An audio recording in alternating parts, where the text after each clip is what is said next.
para escuchar la clausura del Foro de Ciencia y Tecnología de este año, en el cual tenemos el placer de contar con Luis Vázquez, que nos va a hablar del tema la vida de la física a la biología.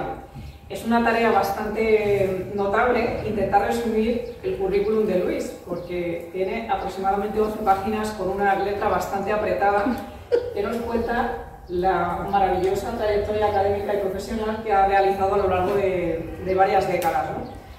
Luis Vázquez Martínez es doctor en Ciencias Físicas por la Universidad de Zaragoza en 1975. Desde que terminó la carrera ha realizado su actividad docente e investigadora y ha desarrollado sobre todo el contexto de la matemática aplicada y de la computación. Es actualmente catedrático emérito de matemática aplicada en el Departamento de Análisis Matemático y Matemática Aplicada en la Facultad de Informática de la Universidad Complutense de Madrid, pero anteriormente ha sido también ayudante en otras universidades españolas, como por ejemplo la Universidad de Zaragoza, y ha desarrollado una interesante trayectoria de investigación internacional. Por ejemplo, ha participado en un proyecto de investigación en la Universidad de Bielefeld, en Alemania. También ha participado en un proyecto de investigación en Los Álamos, en Estados Unidos, y en el CERN de Ginebra. Además de todo esto, hay que señalar muy especialmente que Luis ha sido un miembro fundador del Centro de Astrobiología, asociado a la NASA, donde ha creado y dirigido el Laboratorio de Computación Avanzada. Y en este proyecto ha trabajado desde los años 1999 hasta el año 2007. Ha sido además un investigador principal en el proyecto del Curiosity, en la misión Mars Science Laboratory de la NASA a Marte, y además ha trabajado aquí como responsable matemático de la definición y el diseño de los instrumentos de radiación ultravioleta y de la temperatura del suelo. Ha realizado numerosísimas publicaciones, tanto en libros como en artículos de investigación. Quizá una de las más notables en los últimos años ha sido la titulada, con un título bastante fascinante, La gran aventura de la exploración en Marte, junto con otros autores. Y en esta trayectoria investigadora, desde luego que hay que señalar que ha alcanzado el nivel máximo. En la actividad docente tiene 6 quinquenios y en la investigadora tiene 6 sexenios, es decir, lo máximo que se puede conseguir en una trayectoria académica. Ha publicado más de 350 artículos, tiene contribuciones a actas de congresos, ha sido el coeditor de 19 libros y ha sido el director de 16 tesis doctorales. Además, ha participado en 50 proyectos de investigación nacionales e internacionales y, evidentemente, toda esta trayectoria pues, ha tenido su reconocimiento público. Entre los numerosos premios que ha recibido, podemos señalar que es académico correspondiente de la Real Academia de Ciencias Exactas, Físicas y Naturales desde el año 2005. Tiene también la distinción de la NASA como investigador principal del GREMS Curiosity desde el 2013. Y además es académico correspondiente de la Real Academia de Doctores de España. Como veis, contamos en el Ateneo esta tarde con una persona de una trayectoria profesional y humana notable, y desde luego el tema del que nos va a hablar es muy interesante desde muchos puntos de vista: la vida de la física a la biología. No quiero robarle más tiempo al doctor Luis Vázquez para que nos hable sobre este interesante tema.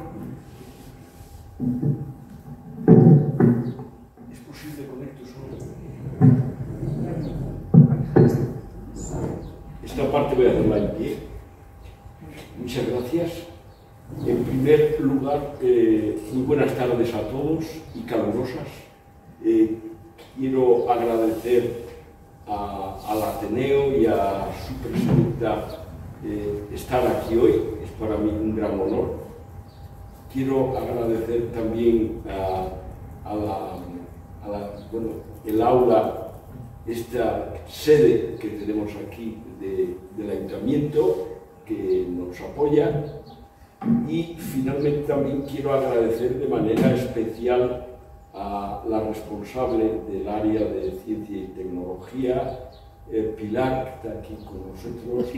Muchas gracias por tu invitación entusiasta que acepté, fue hace un tiempo, y bueno, pues tenía ganas de que vinieras, ¿eh? Te agradezco mucho. Bueno, yo hoy aquí lo que quiero es comentarles una serie de puntos importantes, haciendo ver, empezamos que estamos como hace 500 años. Hace 500 años se discutía cuál era el centro del universo. Y ya sabéis toda la historia de Galileo y los disgustos que tuvo. Y actualmente estamos discutiendo si hay vida solamente en la Tierra o no. O sea, es 500 años más adelante, pero es el mismo tipo de problema.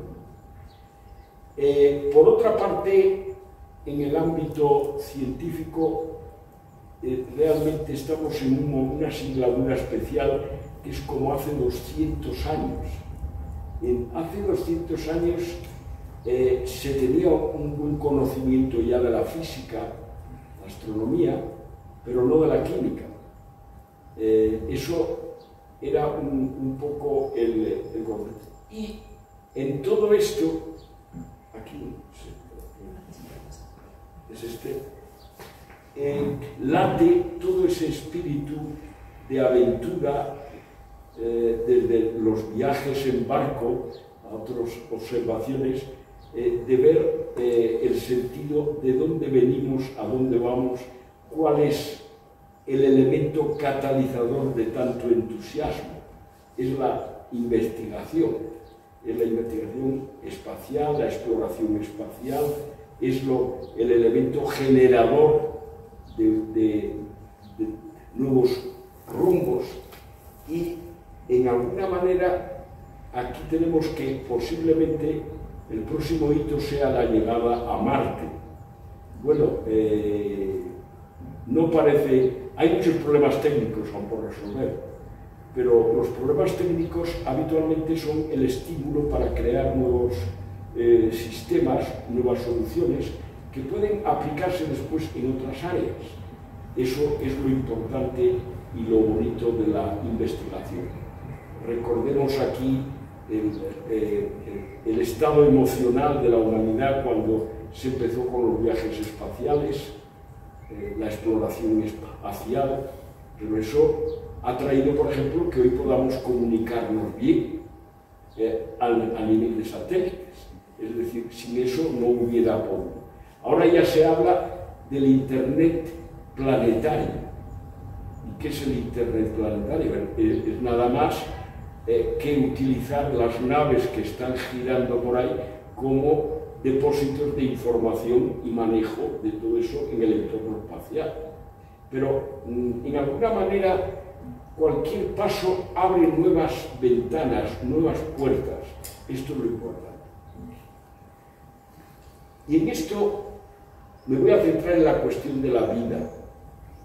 El problema de qué es la vida no lo sabemos aún, pero afortunadamente es un problema que va a dar mucho trabajo. Está dando trabajo y es bueno. Pero es similar al que hubo en el Renacimiento. Se cuenta que en la Universidad de Salamanca un alumno le preguntó a un profesor qué era el espacio y el tiempo. Y este le dijo, mire, no sé lo que es, pero puedo estar hablando de esto años. Pues ahora también con lo de la vida, no sé lo que es la vida, pero sí puedo estar hablando sobre la vida. Y cada cosa, aspecto asociado a eso, es el estímulo para desarrollar nuevas cosas. Hay una serie de cuestiones básicas, que es cuál es el centro del universo y el centro de la vida.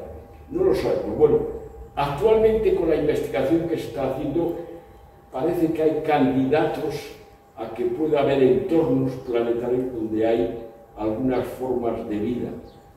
Pero si nos preguntamos qué es la vida, pues podemos decir cosas, y yo voy a decir cosas, que las cosas de lo que sabemos de la vida va asociada al desarrollo de la química, la física, a la biología. Este tramo es el que pretendo explicar hoy. El origen de la vida, evolución de la vida, formas de vida, cuáles son los instrumentos. Evidentemente, cualquier paso que hago para entender lo que es la vida siempre me trae cosas buenas, me abre puertas, me da soluciones. Esto es lo positivo y es por lo que se debería apostar por la investigación. En España periódicamente sabéis que se habla de investigación teórica aplicada, pero hay un hecho experimental. Para que haya investigación aplicada tiene que haber algo que aplicar. Es que hay muchas veces que se intenta aplicar un conjunto vacío. Entonces hay que desarrollar entornos de investigación. Ese es el punto fundamental. Y afortunadamente, cuando yo tengo un entorno de investigación, pues eso permite muchas ramificaciones. Vamos a ver un poco en la situación actual. Fijaros que el gran input que ha venido en la investigación es desde el descubrimiento del electrón, que fue a finales del siglo XIX. Después ha habido una serie de eventos clave, la relatividad, la mecánica cuántica, el ordenador, el ADN, los quarks, los chips. Todos estos son hitos que concatenados están permitiendo, nunca mejor dicho, concatenar un proyecto global de investigación y que va a abarcar a muchas áreas. Y a mí me gusta traer aquí una frase de Ernest von Braun, pero no se ve ahí, ¿no? Eso queda. Bueno, la última frase es que dice que la investigación básica es lo que hago cuando no conozco lo que estoy haciendo. Es decir, salen cosas que después dice, porque es habitual que te pregunten, ¿y para qué sirve esto? Como dijo esto Maxwell en una conferencia de la Royal Society, le preguntaron, ¿y esto que hace usted aquí para qué sirve? Dice, pues en el futuro alguien pagará impuestos por esto. Es decir, y usted, que es político, pues lo preguntó un político, utilizará en sus presupuestos lo que se produzca aquí. Es decir, esto es lo de Ernest von Braun, que no se puede decir que fuera un teórico, era un señor experimental. Bueno, vamos ya a centrarnos un poco más al entorno conceptual. La situación hace 200 años, bueno, 200 y algo, era como ahora con la biología. La física y la química estaban ampliamente separadas. Los métodos de investigación eran diferentes. Los conceptos de química no eran cuantitativos, sino eran cualitativos. El concepto de solubilidad, valencia, actividad. No había una definición cuantitativa de eso. Las leyes de la química no podían ser explicadas en términos de la mecánica clásica de Newton y de Galileo. Entonces hubo que esperar un siglo, toda la labor del siglo XIX, a elaborar lo que se llama la tabla periódica.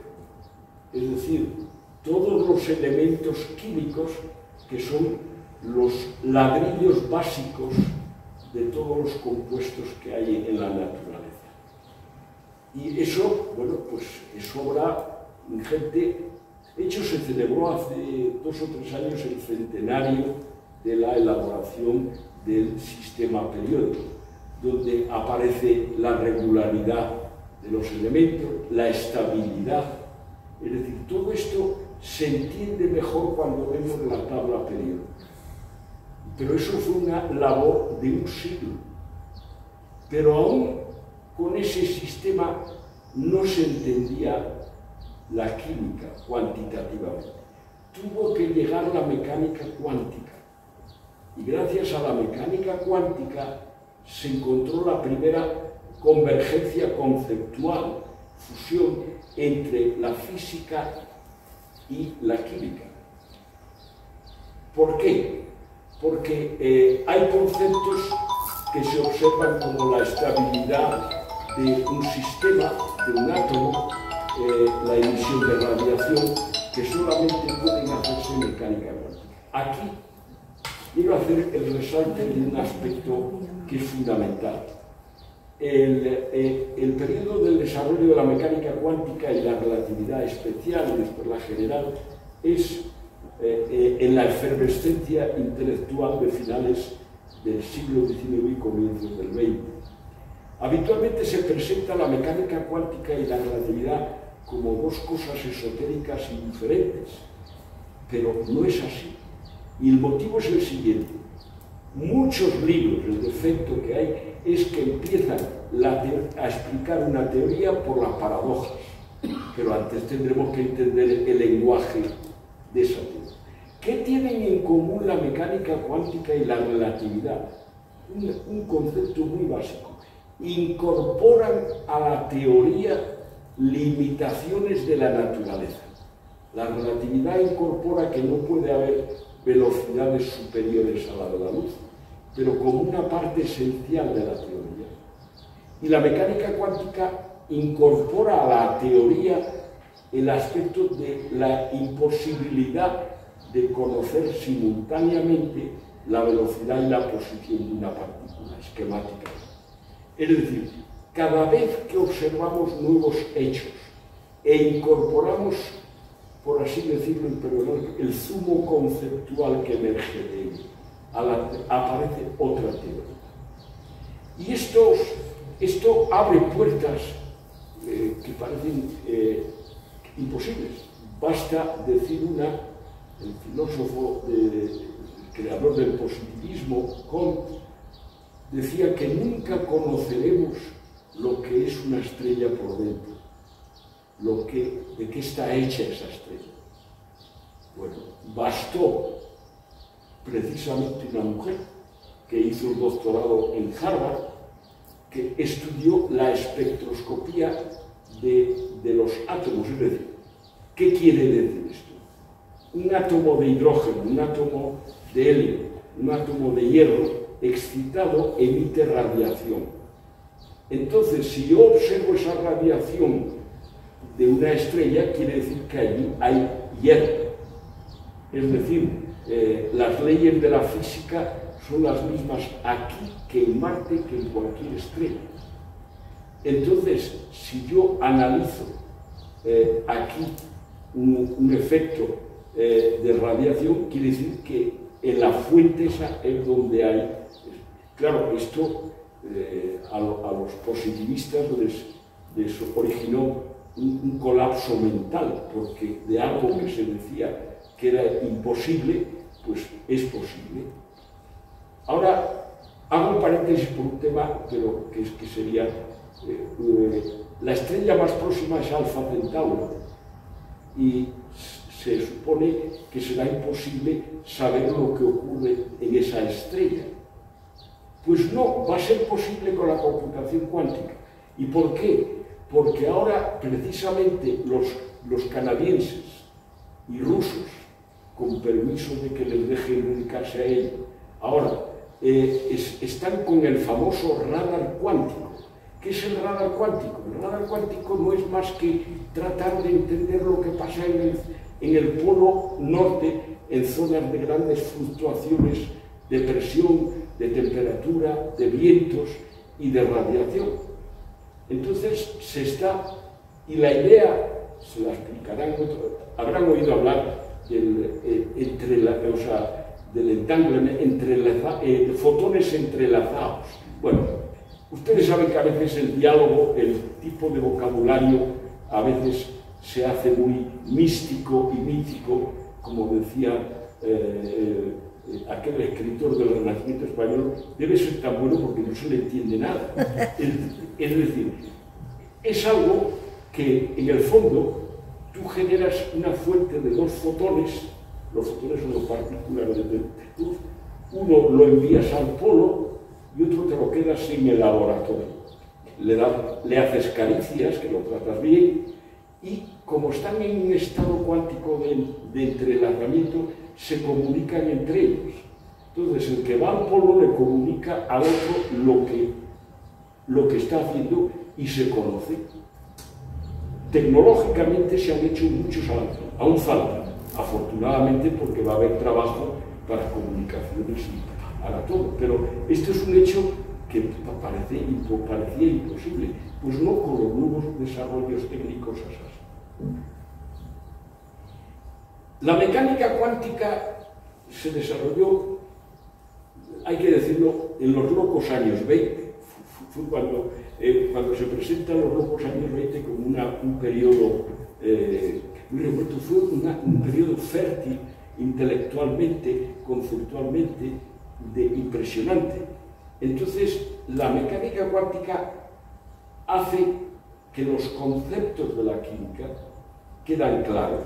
Se explica la estabilidad de los elementos, la reacción de los elementos.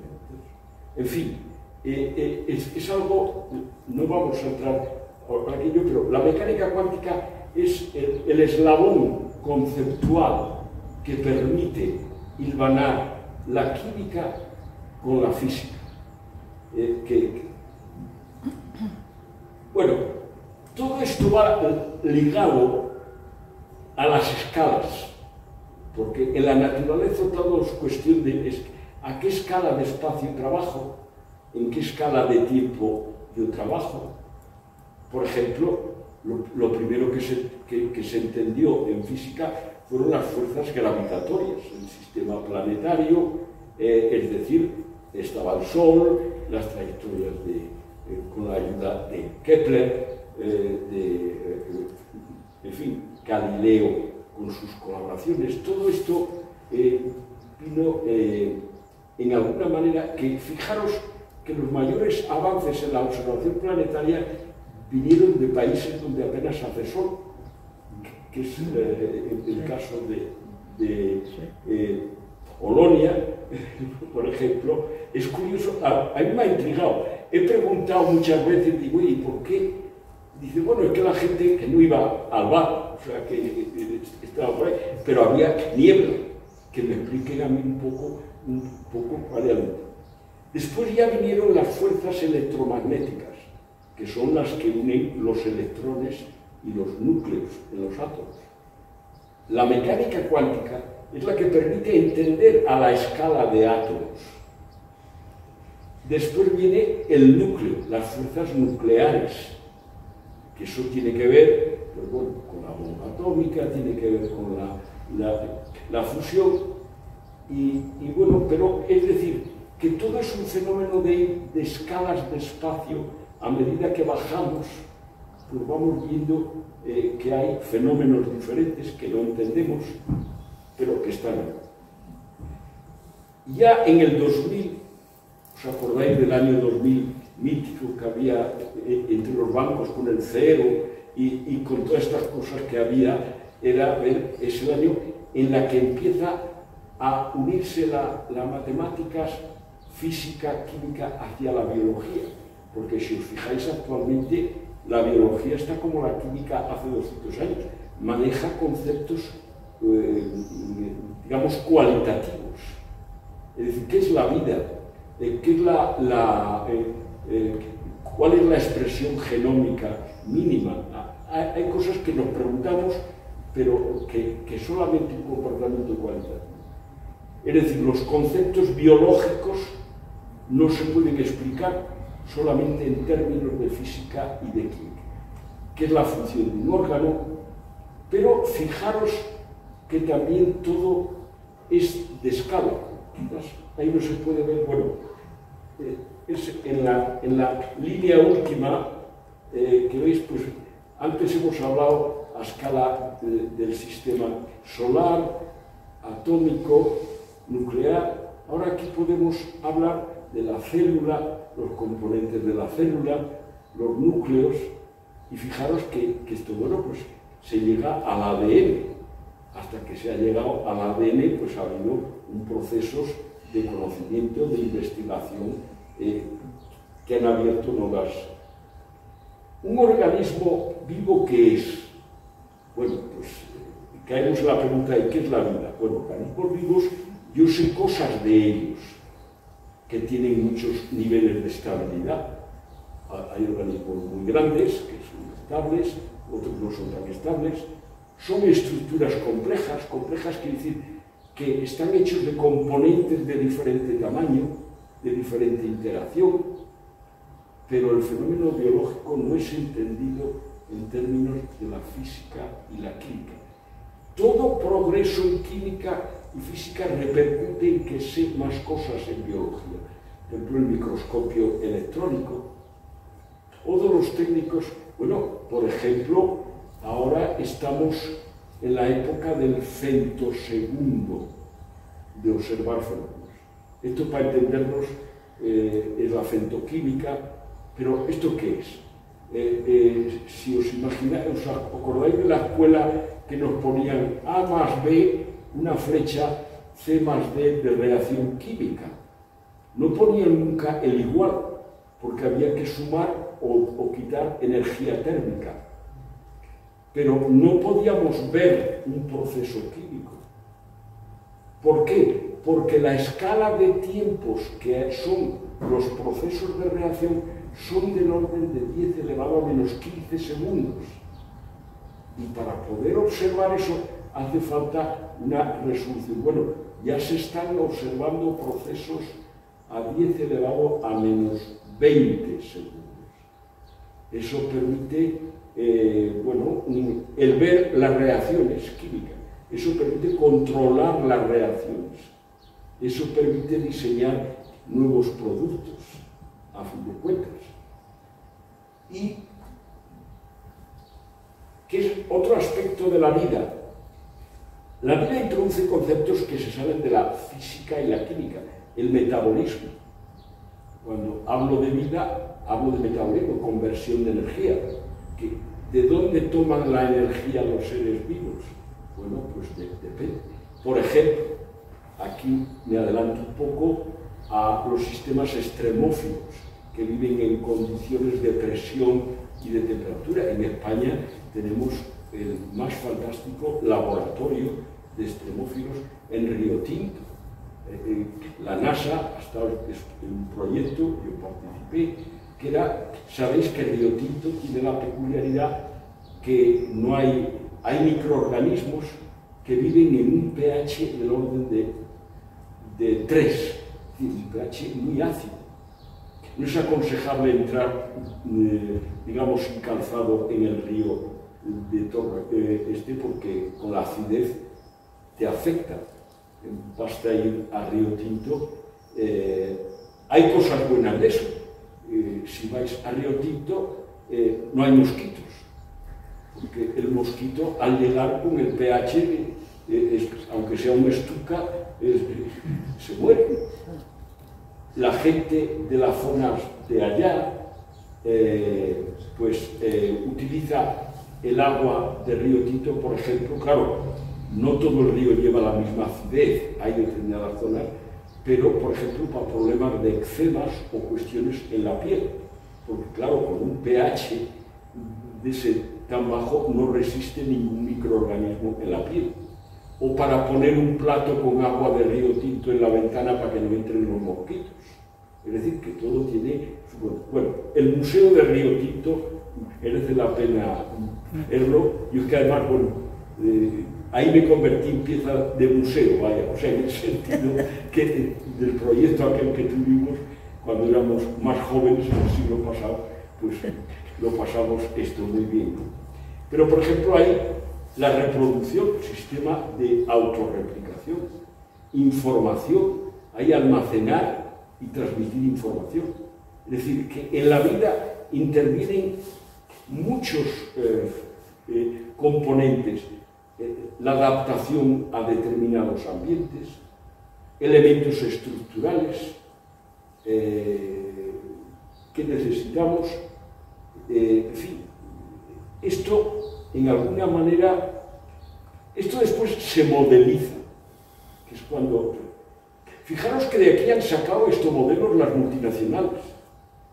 ¿Por qué? Pues elemental, una multinacional es un consorcio de empresas que trabajan a diferentes escalas, se adaptan al medio, a la normativa, intercambian información, es decir, hay cosas comunes, que no parecen tan diferentes. Bueno, pero hay dos cuestiones básicas que no se han respondido hasta ahora. ¿Cuál es la expresión genómica viva, mínima? Es decir, ¿cuál es el menor número de átomos que muestra las propiedades de la vida? Bueno, si hablas con unos te dicen 500.000 átomos, otros 600.000, no se sabe. Segundo, hay otra pregunta aún más básica. ¿Qué diferencia 20.000 átomos que manifiestan vida y 20.000 átomos que no tienen vida? ¿Cuál es la diferencia? Eso no se ha cuantificado aún. O sea, por muchos desarrollos que hay, esa es una cuestión que es fundamental. Entonces, bueno, se estudia la modelización en lo que se llama sistemas complejos. Un sistema es complejo cuando tienen fenómenos a diferentes escalas, en fin, diferentes. Aquí os pongo un ejemplo de los fenómenos biológicos a diferentes escalas. Fijaros la complejidad de un ser vivo que presenta fenómenos a la escala del picosegundo, del nanosegundo, o sea, fenómenos que ocurren a diferentes escalas de tiempo. Entonces, para entender lo que es el efecto de diferentes escalas, ¿os acordáis? Bueno, creo que aquí estamos muchos que vimos las películas de John Ford en el siglo pasado, que según se veía la rueda de la diligencia que iba hacia atrás o hacia adelante. Eso es por la competición entre la frecuencia de giro y la frecuencia de observación. Entonces, en función de esas escalas, tenemos eso. Bueno, aquí podemos entender también la parte básica de enfermedades o de problemas. Fijaros que los organismos vivos están desde el medio ambiente, pero después tenemos especies, organismos, fisiología, citología, o sea, hasta la física atómica. Es decir, un problema, una enfermedad puede venir desde nivel atómico, nivel molecular o a nivel de otro. Es decir, en alguna manera, ahora a mí me encanta a esto mucho los estudios de la época de Galvani y de Volta, con aquello que hacían de la rana, es decir, era someter a impulsos ciertas estructuras biológicas y en función de su creación, bueno, que se está utilizando ahora para la cuestión de disfunciones orgánicas, o sea, que de alguna manera volver a Galvani y Volta es como hacer un viaje en Star Trek al pasado, o sea, un poco ir a verle, ¿no? Bueno, estas estructuras, es importante resaltar que no solamente existen a nivel de seres pequeños aquí, sino a escala planetaria. La famosa mancha roja de Júpiter ya data observada desde el siglo XVII. Son estructuras estables que se observan, que no se destruyen. Y, por ejemplo, hay otra que me gusta, que está de la época espacial. Vamos a ver. Hay una zona ahí en el mar de Andamán, en el sureste asiático, que empezaron a poner plataformas petrolíferas y periódicamente se hundían. Entonces, bueno, no sé si había algún gallego por allá, yo soy de la quinta provincia gallega, que dijo que allí había meigas o algo y que las echaban, que había espíritus. No, pues simplemente con los satélites se observó que el agua, por la salinidad diferente, formaba olas y mareas internas en el agua y claro, esas masas lanzadas sobre las plataformas las hundían. Es decir, quedó resuelto algo de brujería con un satélite, o sea, en alguna manera. Bueno, aquí podemos hablar también de la modelización. No voy a entrar en sistemas lineales, no lineales, pero para entenderlos hay dos conceptos básicos. Es la de si yo cambio un poco las condiciones de un medio, de un sistema, cómo cambia la consecuencia, el efecto. Es lo que se ha llamado el efecto mariposa, es decir, que es cambiar un poco bueno, pues el sistema o está controlado o no está controlado, o se descontrola, y entonces, bueno, esto es algo ya estudiado matemáticamente por Poincaré a finales del siglo XIX. Y después las estructuras lineales y no lineales. Lineales quiere decir que si yo tengo dos configuraciones, la suma de ellas es otra configuración del sistema, pero bueno, esto implica... Y fijaros una consecuencia de todo este estudio, porque claro, lo que te viene es modelar esas estructuras de ADN, esas estructuras celulares a nivel mecánico, porque en el fondo son las leyes de Newton. El primero que inició esto fue Enrico Fermi cuando el proyecto Manhattan en Los Álamos. Es impresionante leer los escritos de aquella época, porque allí es donde tenían la máxima potencia de cálculo, y lo que hicieron fue estudiar 64 partículas unidas por resortes y ver cómo evolucionan. O sea, tú las separas y ver cómo se distribuye la energía, cómo evoluciona. Y bueno, esto era para que Fermi, Pasta y Ullmann, además eran dos que habían escapado de la Europa del Este, porque, como sabéis, ahora que hemos estado en Polonia, he visto que allí han dado bofetadas por un lado y por otro. O sea, es decir, por parte, pues se fueron para allá y estudiaron esto. Y dicen, bueno, pero esto era una observación, pues esto ha servido para empezar a generar el software que permite diseñar materiales a la carta. Porque yo quiero diseñar un material que tenga una resistencia tal, que sirva para tal, pues se hace con ordenador. De 64 partículas, ahora se está con 5 millones de partículas. Estudiar la evolución, la estabilidad. Y esto pues viene, bueno, esto está siendo ahora en este momento el boom de los materiales invisibles. De hecho, lo de Harry Potter va a ser verdad dentro de poco.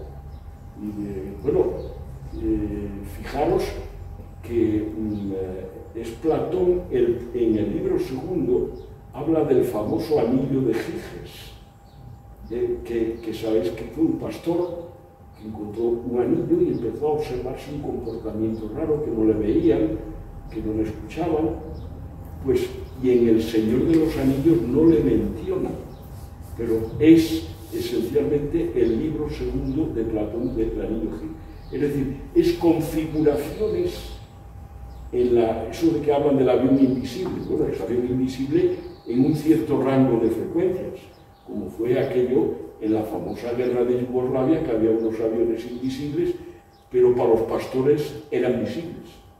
Eran invisibles para el radar, o sea, pero no para esto. Es decir, todo eso entra en un cuerpo de definición de nuevos materiales.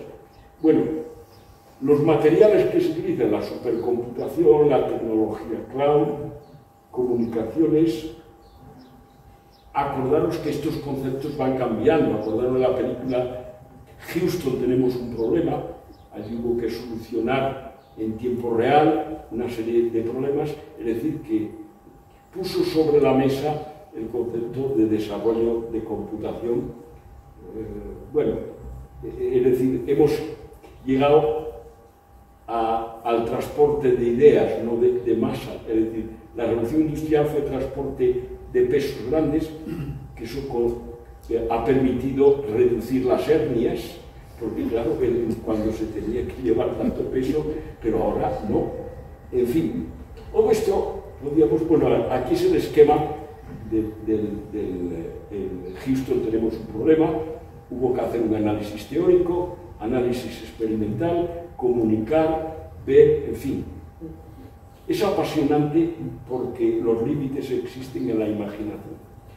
Bueno, aquí hay nuevas áreas, la bioinformática, la genómica, la investigación espacial y bueno, todo lo de la parte clínica, por ejemplo, fijaros que hay universidades en la Complutense, además he tenido el honor de participar en ello, es posible que el paciente entre por la mañana y le hagan tres análisis, resonancia, TAC y rayos X, y fusionar esas imágenes para tener una imagen integral del posible problema.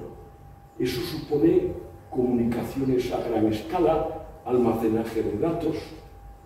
Eso es un desarrollo, es un reto para todo ello.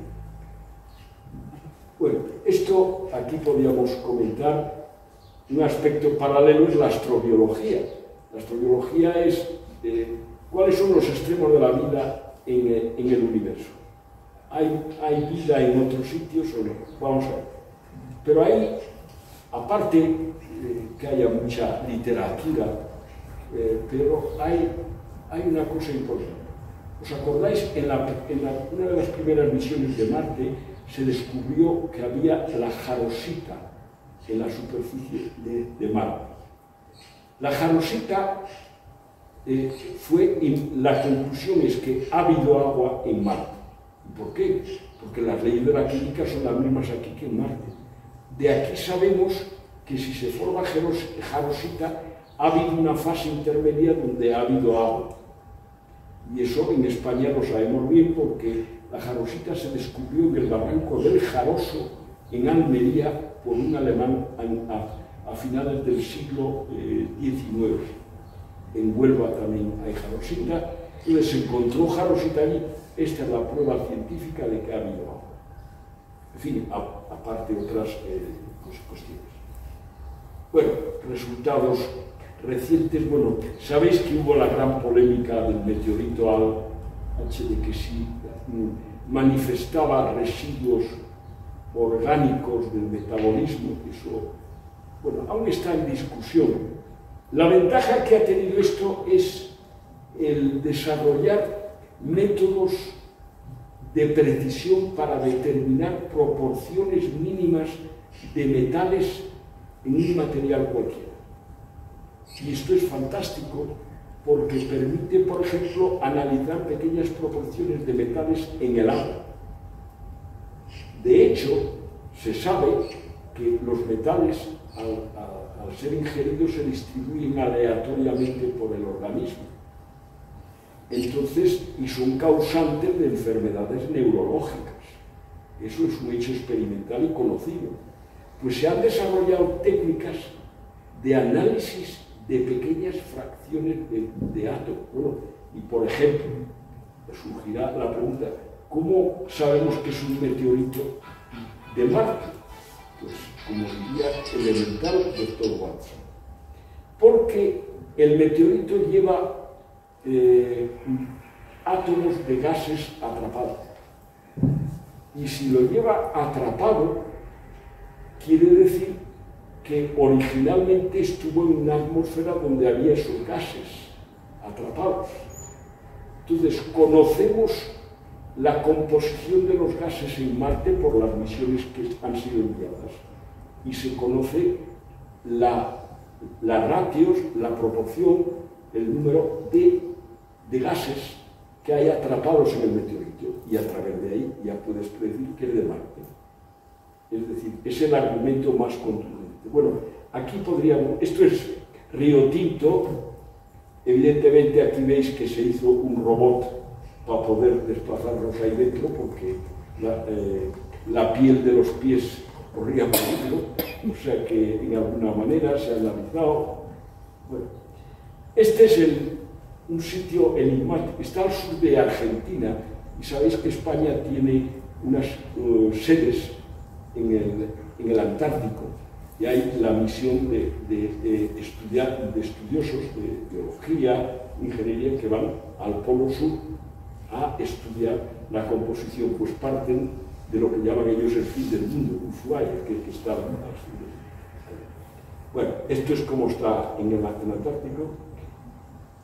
Estos son líneas de investigación que hay que, como veis, siempre se lo pongo a la gente joven, que no hay límites. Es un periodo fascinante este, con tantas líneas de investigación y de desarrollo. Yo aquí ahora quiero comentar, bueno, el libro, hemos creado un grupo de Marte en la Complutense. Este es el libro de nuestra oración.